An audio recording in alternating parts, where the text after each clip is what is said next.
네, 저는 오늘 여러분들과 함께 존재론적 기쁨이라고 하는 말씀의 제목으로 함께 은혜의 말씀을 나누고자 합니다.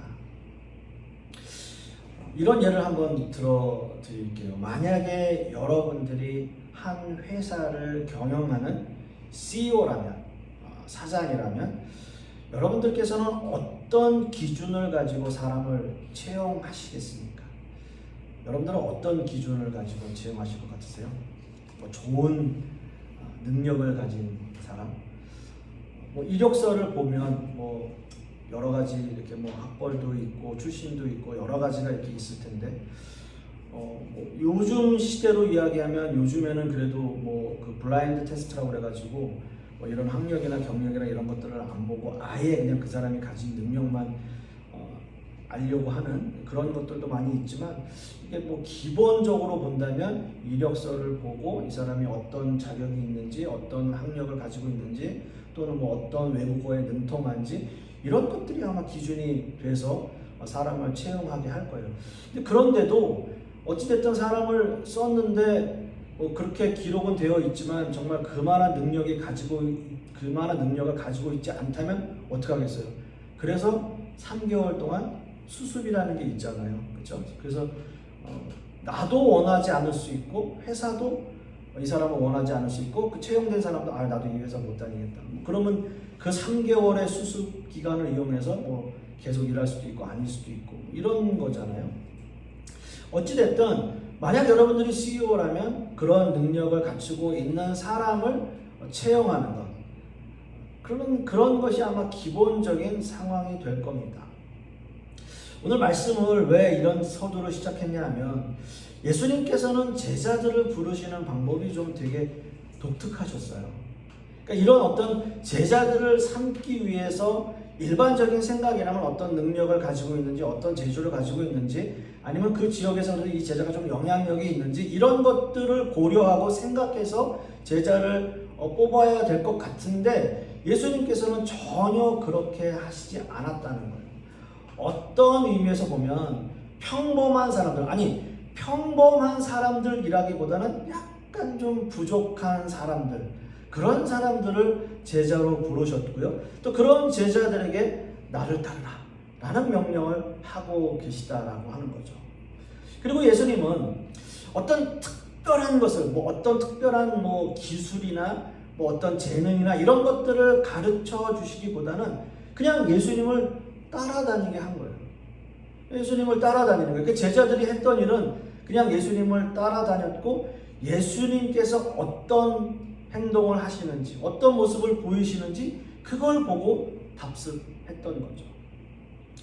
그래서 예수님께서는 어떻게 보면 제자들에게 어떤 것을 가르치고 교육하고 훈육하기보다는 자신의 삶을 통해서 제자들이 자신을 닮아가기를 원하셨던 것 같아요. 그래서 제자도를 쓴 데이빗 왓슨이라고 하는 사람은 이런 글을 남겼어요. 뭐냐면 제자도라고 하는 것은 예수님 자체를 아는 것이고, 예수님을 사랑하고 믿는 것이고, 또 헌신하는 것이다 라고 말하고 있어요. 그러니까 제자도라는 건 그런 거예요. 예수님을 그냥 아는 것, 예수님을 사랑하는 것, 예수님을 믿는 것, 예수님께 자신의 삶을 헌신하는 것, 이게 제자도다 라는 이야기를 했습니다. 오늘 본문의 말씀 역시도 주님은 제자로서 갖추어야 할 어떤 덕목을 이야기하고 있는데요. 이제 예수님께서는 베레아 사역을 마치고 유대 지역으로 돌아와서 사역을 하시는 그 내용을 오늘 본문은 기록하고 있습니다.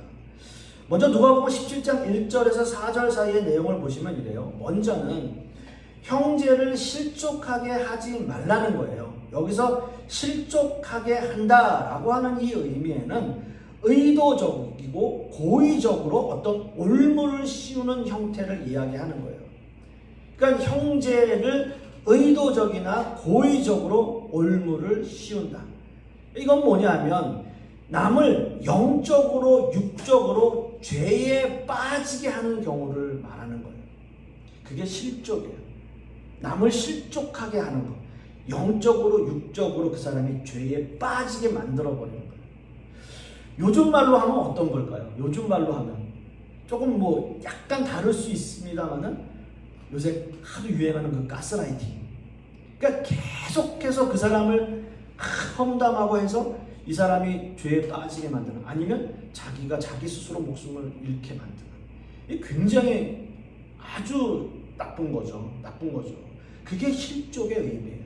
그러니까 형제를 실족하게 하는 거, 그렇게 하지 말라라는 거죠. 따라서 예수님은 제자들에게 믿음이 연약한 형제들에게 상처를 주거나 믿음에서 멀어지게 하는 일이 없도록 당부하셨어요. 그게 교육이에요. 그런 말씀을 하시는 거예요. 그러나 이런 일들이 일어나잖아요. 없을 수 없잖아요. 일어난다면 연자 맷돌을 목에 메고 바다에 던져지는 것이, 내가 던져지는 것이 낫다라는 말씀을 하기까지 하시는 거예요. 이건 어떤 의미가 있냐 하면요, 그 당시 고대 로마 또는 뭐 아수르, 그 수리아라고 하는 그때 그리스의 사형 제도 중에 하나가 바로 이거예요. 맷돌을 목에 메고 바다에 던져버리는 거. 이게 사형 제도예요. 사형 제도였는데 차라리 형제를 실족하게 하는 것보단 그렇게 하는 것이 나을 정도다 라는 얘기로 경고의 말씀을 하고 계시는 거죠. 그리고 이어서 예수님은 형제가 죄를 범하면 경고하고 회개하게 하라, 그리고 용서하라 라고 말씀을 하시는데 그 범위를 정해주세요. 그 범위는 뭐냐면 7번이라고 말씀을 하십니다. 자, 7번. 여러분들께서 너무나 좋아하시는 7이라는 이 숫자, 럭키 7이라고 하는 이 숫자, 성경에서는 완전수입니다. 완전수. 그러니까 완전한 숫자가 7이라고 하는 숫자예요. 그러면 뭡니까? 형제를 용서하는 거 7번이라고 한다면 어떤 의미죠? 무한대로 용서를 하라는 거예요. 무한대로 용서해라. 그 형제 7번 성경에 나와 있으니까 문자 그대로 나는 7번, 너 7번까지, 오늘 6번까지 내가 용서해줬어. 다음 한 번만 더 하면 너 끝이야. 그게 아니고요. 성경에서 얘기하는 7이라고 하는 숫자는 완전수니까 무한대로 용서하라라고 하는 거예요. 이런 예수님의 가르침을 들은 제자들 마음이 어떨까요? 여러분 주변에 있는 형제들, 자매들 누구든 간에 내가 이 사람을 무한적으로 어떤 잘못을 저질렀더라도 무한적으로 나는 이 사람을 용서하겠다 할 수 있어요? 할 수 있어요? 아니, 저부터도 힘들 것 같아요. 나부터도 용서를 못하고 있어요. 나부터도 그렇게 못해요. 제자들이 들으니까 어떻겠어요? 마음에 엄청난 부담이 생기겠죠. 야, 예수님의 말씀 참 좋은 말씀이긴 한데 내가 무한정으로 형제를 용서할 수 있을까? 용서할 수 있을까? 그런 부담이 생겼고요. 거기다가 대고 어떤 마음까지 생겼을까요? 엄청난 책임감을 느끼겠죠. 엄청난 부담감과 함께 엄청난 책임감을 느끼게 되는 거예요. 그래서 제자들은 예수님께 이렇게 말을 합니다. 5절 말씀을 보시면 사도들이 주께 여짜오되 우리에게 뭘 더해달라고요? 믿음을 더해 주소서라고 얘기를 해요. 믿음을 더해 주십시오. 우리에게 믿음을 더해 주십시오라고 얘기를 합니다. 예수님의 말씀을 듣는 제자들의 반응은 물론 엄청난 부담감과 책임감을 느끼고 있었지만 예수님에게 얘기할 수 있는 것은 우리에게 믿음을 더하여 주옵소서라고 하는 거예요.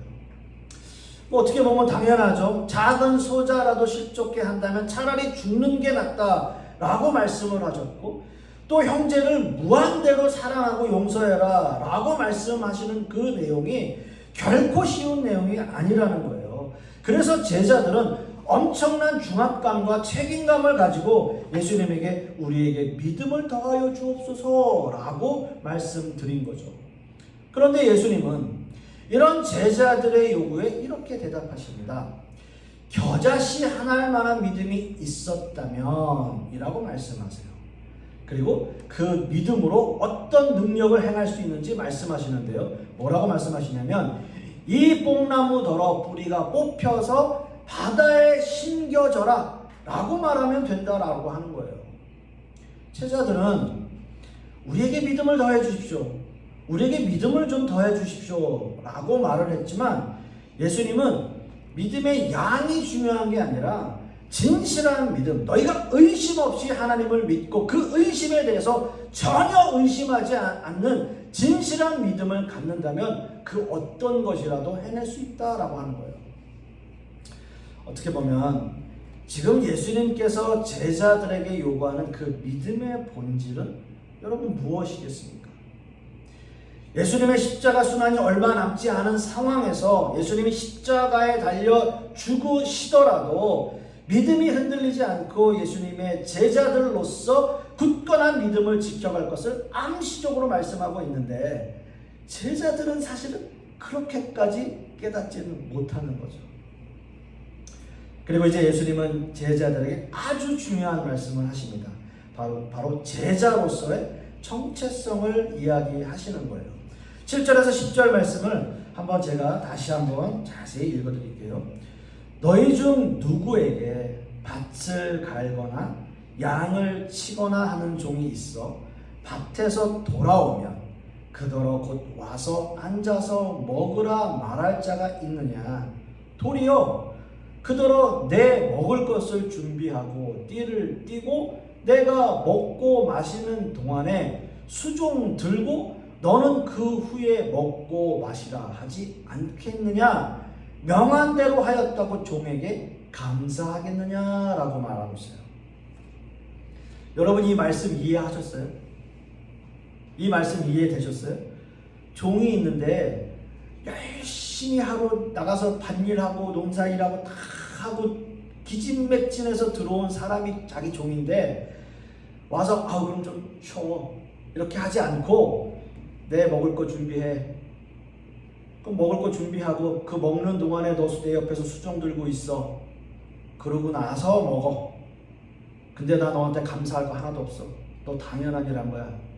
라고 얘기한다는 거예요. 어떠세요? 아주 악덕종이잖아요. 악덕 주인이잖아요. 생각해보면. 자, 그런데요. 고대 사회에서 주인과 종의 관계예요. 지금 이 시대에 이야기하면 이렇게 하면 갑질한다고 아주 난리가 날 일이지만 그때 고대 사회에선 당연한 일이에요. 주인과 종의 관계예요. 종은 하나의 인격체로 다루어지지 않았고요. 주인에게 종속된 하나의 물건으로 취급됐던 시대예요. 이것이 지금 이 시대는 말도 안 되는 갑질하는 인권 유린 같은 일이지만 그 당시에 예수님께서 이것을 비유로 사용할 정도라면 너무나 당연하고 자연스러운 일이었다는 거예요. 그런데 이 종이 하루 종일 밭을 가고 양을 치고 밭에서 돌아왔어요. 그런데 그 주인이 야, 너 너무 수고했다. 와서 같이 먹자. 너 먼저 같이 식사해. 라고 말하지 않는다는 거예요. 오히려 그 지친 몸을 이끌고 집에 왔음에도 불구하고 주인이 먹을 음식을 준비하고 주인이 편히 쉴 수 있도록 모든 준비를 한 다음에 그 종은 먹고 마실 수 있다는 거예요. 자, 10절 말씀을 보시면 이와 같이 너희도 명령받은 것을 다 행한 후에 이르기를 우리는 무익한 종이라 우리가 하여야 할 일을 한 것뿐이라 할지니라. 이게 키포인트예요. 오늘 예수님께서 말씀하신 이 모든 내용의 결론은 바로 이 10절 말씀이에요. 내가 해야 할 일을 한 것뿐이다 라고 말해야 된다라는 거예요. 예수님은 그렇게 얘기하시는 거예요. 제자들에게. 이 본문에서 무익하다라는 의미는 종이 필요 없거나 주인에게 어떤 해를 끼친다는 의미가 아니고요. 단지 내가 종으로서, 제가 그 주인의 종으로서 의무를 다했습니다. 제가 할 일을 한 것뿐입니다 라고 고백한다는 거예요. 그러니까 칭찬을 듣거나 어떤 사례를 받을 만한, 어떤 보답을 받을 만한 일이 아니라는 의미예요. 그런 의미입니다. 이 말씀을 다 이해하셨잖아요. 자, 그렇게 보면 예수님이 이런 말씀을 하시는 것이 과연 어떤 의미인지, 어떤 말씀의 의미인지 우리가 알아야 될 거 아닙니까? 자, 이 말씀은 먼저 그 당시에 기득권을 가지고 있는 세력들에게 하시는 말씀이고요. 그리고 그 다음은 제자들의 질문에 대한 답이에요. 즉 모든 종들에게는 그 종으로서의 의무와 그 존재론적 가치가 그 안에 답이 있어요. 예수님은 사역을 시작하시면서 엄청난 기적과 이적을 행하셨고요. 그 당시 수없이 많은 사람들에게 엄청난 영향력을 미치는 분이셨어요. 이런 예수님을 기득권 세력들은 좋아할 리가 없었습니다. 따라서 늘 예수님의 일거수일투족을 감시하고 있었고요. 예수님의 말씀 한마디 한마디에 주시하고 있었어요. 그렇기 때문에 오늘 말씀에서도 예수님은 바리새인들과 같은 기득권을 가진 세력들을 질타하는 거예요. 바리새인들은 자신들이 하나님의 종으로서 어떤 선한 일을 할 때마다 하나님 앞에 보상을 요구해요. 하나님, 난 이거 열심히 했어요. 하나님, 나 이렇게 살아왔어요. 하나님, 제가 이렇게 한 거 가지고 하나님 저에게 당연히 복 주셔야죠. 당연히 어떤 보상을 해주셔야죠 라고 이야기하는 거예요. 하나님 앞에 그렇게 이야기하는 거예요. 바리새인들과 서기관들은 하나님 앞에 계속 그렇게 요구해요. 왜? 하나님께서 우리 선택하지 않았습니까? 그러니까 제가 이렇게 살고 있고요. 그러니까 하나님께서는 저에게 특별 대우해 주셔야죠 라고 이야기하고 있다는 거예요. 그런 사람들에 대한 예수님의 경고의 말씀이에요. 하나님 앞에서 하나님의 백성들은 다 동등하고요. 하나님 자녀로서의 삶 그 이상도 이하도 아니다. 종들에게는 그런 높고 낮음의 위치가 중요하지 않다라고 하는 거죠. 그렇습니다, 여러분.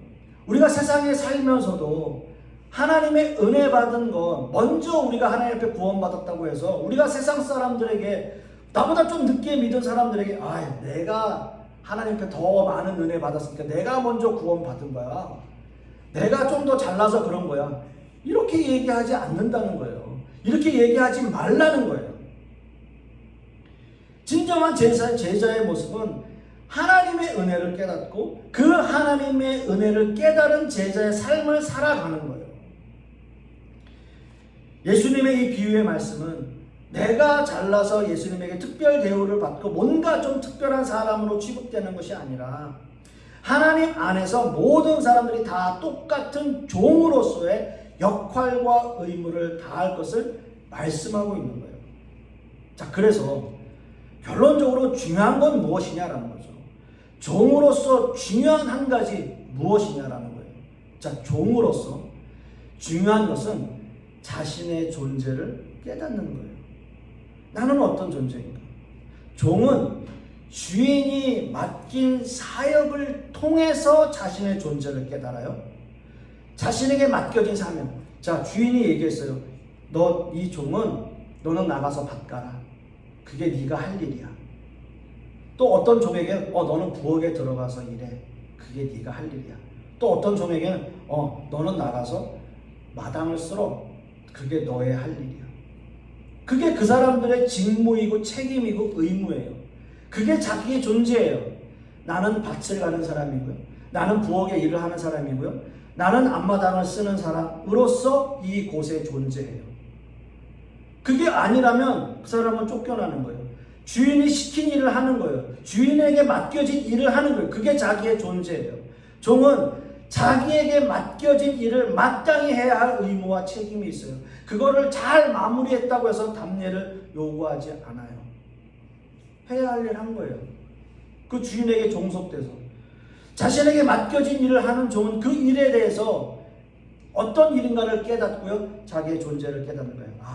나는 이런 존재로 살아왔고 나는 이렇게 살아가고 있구나. 바로 그겁니다. 여러분, 교회 일은, 교회 사역도 마찬가지예요. 여러분들 교회 일을 하시면서 그나마 기쁜 것은 그 사역을 통해서 하나님께 은혜를 깨닫고 내가 어떤 위치에 있어야 할지 내 존재를 깨닫는 거예요. 저는 목회자로서, 목사로서 이 자리에 서 있어요. 교회 안에서. 여러분들은 그 자리에 있는 거예요. 그게 여러분들의 존재 이유고 존재 가치예요. 그거를 깨닫는 거예요. 그거를 깨달았을 때 이것이 은혜이고 기쁨임을 아는 거예요. 그리고 왠지 모를 뿌듯함이 내 안에 존재하는 거예요. 이게 여러분 신앙이고요. 이게 크리스찬이에요. 말씀의 결론을 맺습니다. 우리의 존재는 내가 어떤 일을 하는가에 따라 결정돼요. 하나님께서 여러분들에게 맡겨진 일을 잘 해나가면서 여러분의 존재를 확인하고 깨닫는 거예요. 하나님께서는 모두 각자에게 맡기신 일이 있고 맡기신 여러 가지 의무와 책임이 있어요. 그걸 열심히 여러분 해내는 거예요. 그거는 여러분 삶을 통해서 여러분들이 여러 가지 상황들을 통해서 하나하나 해나가는 거죠. 그러한 책임과 의무를 가지고 이 땅을 살아가시는 그러한 존재론적 기쁨을 갖고 살아가시는 저와 여러분 되실 수 있기를 간절히 소망하겠습니다. 기도하겠습니다. 아버지 하나님, 오늘 제자들과 예수님께서 하시는 그 비유의 말씀을 통해서 우리가 깨닫는 것은 하나님께서 우리에게 주신 책임과 의무가 우리에게 있다는 것을 우리가 다시 한번 깨닫습니다. 우리가 그 일을 열심히 우리의 삶을 통해서 하나하나 헤쳐나갈 때 우리의 존재를 깨닫게 되고 우리의 존재가 얼마나 가치 있고 의미 있고 또 하나님 앞에 귀한 존재인가를 깨닫게 되는 그러한 시간들입니다. 하나님, 우리와 함께하여 주시옵시고 이번 한 주간도 그러한 은혜 가운데 살아가는 저와 모든 성도님들 되게 하여 주시옵소서. 이 모든 말씀 우리 주 예수 그리스도 이름으로 기도하옵고 이제는 우리 주 예수 그리스도의 은혜와 아버지 하나님의 극진하신 사랑과 성령님의 내주 교통하심이 오늘 말씀을 통해서 우리가 어떤 존재인가를 깨닫고 또 그 존재론적 가치를 우리가 알고 그 의무와 책임을 다하기를 소망하는 우리 하나님의 백성들 머리 위에 그 자녀들 위에 그 사업과 직장 위에 그리고 우리 풍요로운 교회 위에 이제부터 영원토록 함께 있을지어다.